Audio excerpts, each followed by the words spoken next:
Hello everyone, I'm Drachona, and today I want to talk about the Electoral College. I'm not going to lie, as many times as they tried to explain the Electoral College or just the voting process in general to me when I was a kid, in elementary school, in high school, I never really understood it. I did not truly understand it until I started voting. And even then, it was still pretty confusing. But I bet you can't guess why we're talking about the Electoral College today. Now, if my last video was not already clear enough, I did not vote for Hillary Clinton, and I did not vote for Donald Trump. I voted for Gary Johnson. In my opinion, between the three, he was the better choice. There wasn't really anything fantastic about him, but he didn't seem like a bad person. I just really did not want to vote for Trump, and I did not want to vote for Hillary. So let's talk about the Electoral College. Generally, put in simple terms, every state has a certain number of electors. That number of electors, my understanding, is determined by... hang on a second, actually. I have it up just in case I forget certain things. But you have electors in all the states, and I'm drawing a blank. Can't remember how that number is determined. Obviously, states that have more population, like California, have more electors than states that have like no population. There are some states that have like 3. It's like California has like 50 some or something like that. Anyway, the whole point is most of the states have kind of a policy where if the majority of the state votes for one candidate, then the state is considered Republican or Democrat. Therefore, for either the Republican candidate or the Democratic candidate. So it's like all of the electors end up voting for whoever the state generally voted for. And I remember one time when somebody explained this to me and they said, well, it's just to kind of balance it out because if you did it by sheer population, then most likely the Democrats would win all the time. Now, this person who was explaining this to me was generally a Republican. And it made sense to me at the time, but then I actually stopped and thought about it, and it really doesn't make any sense. Because in this particular situation, Hillary Clinton won the popular vote. Now, like I said, I didn't necessarily want her to win, but in my mind, Hillary Clinton is the one who won the election. I know we've had this discussion before. We've had the discussion of somebody winning the popular vote but not winning the electoral vote. And it's probably something that will keep coming up until something is done about it, because when you really stop and think about it, it's actually kind of stupid. It does not make sense that if somebody wins the popular vote, even if only by just under 1 million votes, that they are not the president. Because the electoral vote is based entirely on the people voting. To say, well, some of the states with the largest number of people, like California or New York, generally vote Democrat. Okay, so let's rephrase that. A significant portion of the population votes Democrat. What's wrong with that?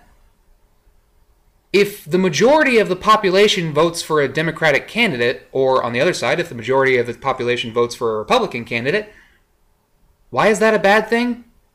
How is that unfair? If one candidate gets more of the vote than another, that's not unfair. That's the process of voting. I mean, you can't treat a state like California like it's a freaking singular entity that is always Democratic. There are tons of people in California who are Republican. Just like the state I live in, Indiana, we're generally considered a Republican state, and yet I don't know a single person of my friends or my family. I know that there are probably people who are my friends and people who are a part of my family who I'm pretty darn sure voted Republican, but right now I'm not aware of anybody that I know who actually voted Republican. So that's not really, it's kind of unfair branding.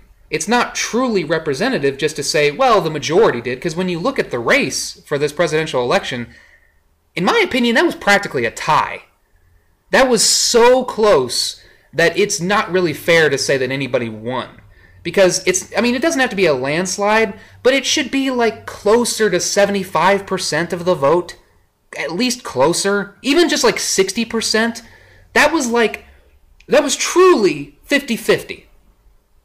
It was like 69 million to 59 million and some change. It was less than a 1 million vote difference. in terms of the popular vote. That's pretty ridiculous. That, in my opinion, that's like a tie. That's about as close to a tie as you can get in the popular vote. And that's pretty sad, and I think that indicates a lot of people's confusion, disgust, and just kind of the divide in our country in terms of who they wanted to vote for and who they trusted. But I do not understand, and there's really no way that you can explain it to me that will make sense. I mean, you can give it a shot, but if my understanding of the Electoral College, or at least electoral vote, is accurate, it does not make any sense to me that that number holds more value than the popular vote. I mean, that's like being tried by a jury of your peers, and the jury finds you not guilty. A jury of your peers finds you not guilty, but then the judge says, fuck it, he's guilty. That doesn't make any sense. Basically, in this situation, the popular vote didn't mean shit. Just because enough states with enough electors were generally, not universally, but generally Republican, Donald Trump won. Even though Hillary Clinton, just barely, won the popular vote. That doesn't really make any sense. At the very least, those two should be complementary. At the most, in my opinion, the electoral vote should not even fucking exist. In the past, back in the day, it made a little bit more sense to balance it out because of the extreme disparity between population on the coast and in the heartland. And it's still kind of that way, but right now it doesn't really make sense. If the majority of the population votes for a particular candidate, then that's who they voted for. It doesn't matter if you say, well, states like California, New York generally vote Democrat. There are more people there, and a lot of those people vote Democrat. Okay, but if you look at the election results, it's a perfect example of how that's not really true. The idea that, well, if you just went by the popular vote, then a Democrat would be elected all the time. Did you look at the results? Like I said, it was about as close to 50-50 as you could possibly get. So that's bullshit. I mean, the idea that the majority of the population might vote Democrat on a regular basis does not mean that it's unfairly tipped in favor of Democrats. It just means that the majority of people vote Democrat. If it was the other way around, I'd say the same thing. If the majority of people voted Republican, that's who they vote for. That is what they vote for, more appropriately. There's nothing wrong with that if that's what the majority of people do. So yeah, the Electoral College, now I understand why it did not make sense to me as a kid. As a kid, I was like, why is there a random number of electors assigned to each of these different states that's vaguely based on population? I mean, and now as an adult, I think, why in the world... The idea of parties is stupid to begin with, but now you ascribe a party title to each individual state just because the majority voted for that. I mean, like, what if it's like 51% of Indiana voted for Donald Trump? That means you have 49% of the population that did not. And yet our state is branded as a quote-unquote red state. We're branded as Republican. That does not make any sense. There is no logical or reasonable explanation that you can throw at that. It's just fucking stupid. Now, I'm not saying that... I mean, honestly, if you want my opinion on this recent vote, I'm not saying you should go back and say, well, Hillary won the popular vote, so she should be president. I don't really want her to be president. In my opinion, if you look at the numbers, how ridiculously close they are, that should be like a null election. It should be like, okay, you two can run again if you want. I mean, let's be nice and say that you can run again, and let's just have kind of something we've never done before. Let's do another vote. If we weren't being nice, we would just say, okay, clearly America can't make up its mind. You two have to go. You know, you're out. Let's find somebody else. That wouldn't be very realistic. It'd be a freaking nightmare. But at the very least, it's like, okay, let's vote again. Because that's about as close to indecisive as you can get in terms of a vote. When you have like 50.1% versus 50%. I mean, or 49.9%, sorry. That is so close to 50-50, you cannot say that is, and those numbers aren't really included. That's not really 50-50 because that's not including people who voted third party.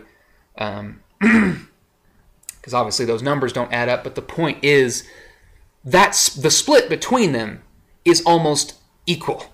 The fact that it's 60 million versus 59 and some change, that's freaking ridiculous. And in my opinion, that should be unacceptable. There should be a margin where if the votes are that close, it's considered a null election and you have to do it all over again. Because that's not a win. It's like when you're talking about in Congress and it's like, well, if we get 51, no, bullshit. If you do not get the majority, 51 is technically the majority, but in my opinion, that should not be considered majority. 51% of anything should not be considered the majority. Because that's a clear indication of indecisiveness. That's a clear divide. Because basically that means that the 49% that voted against something or voted for something else, their voice is automatically irrelevant. Their vote is irrelevant because of that 1%. That makes no fucking sense. Anyway, those are my thoughts on the Electoral College.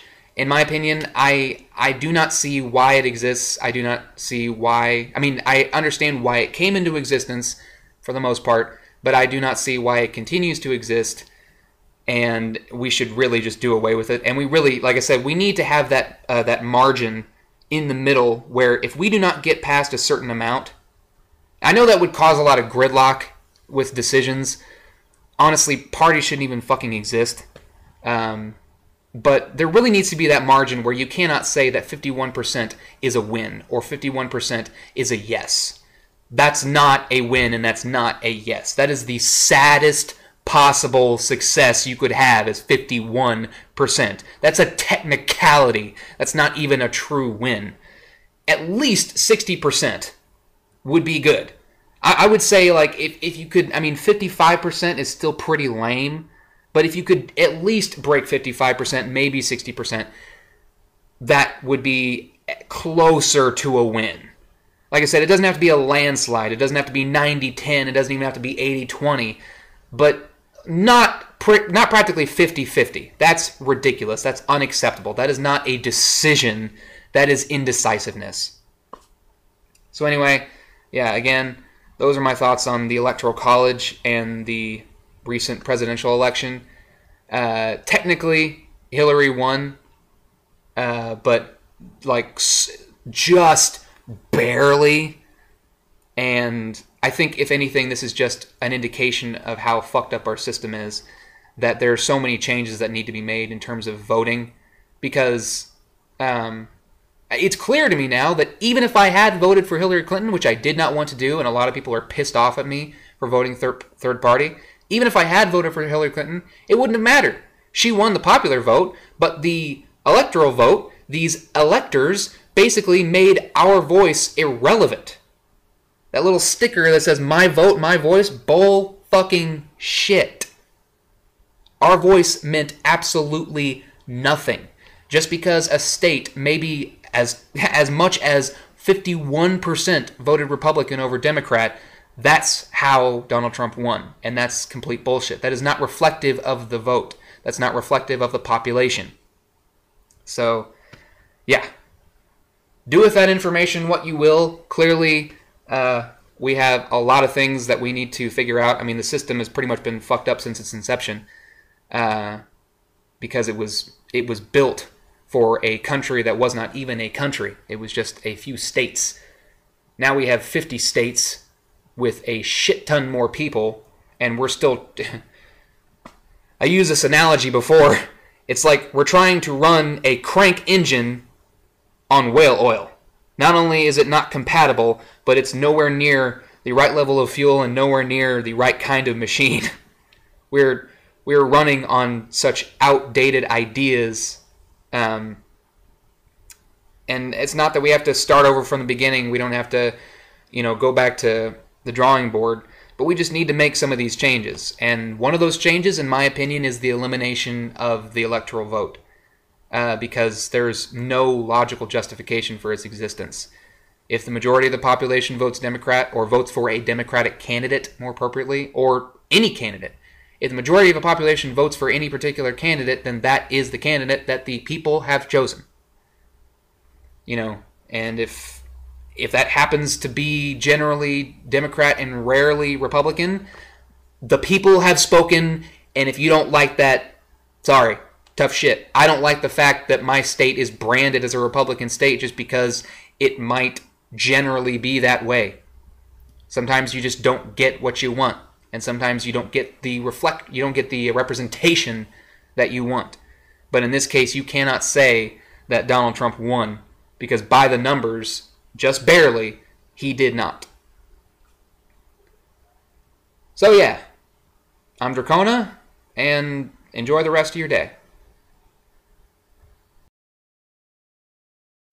Every soul reminds me that you gave up.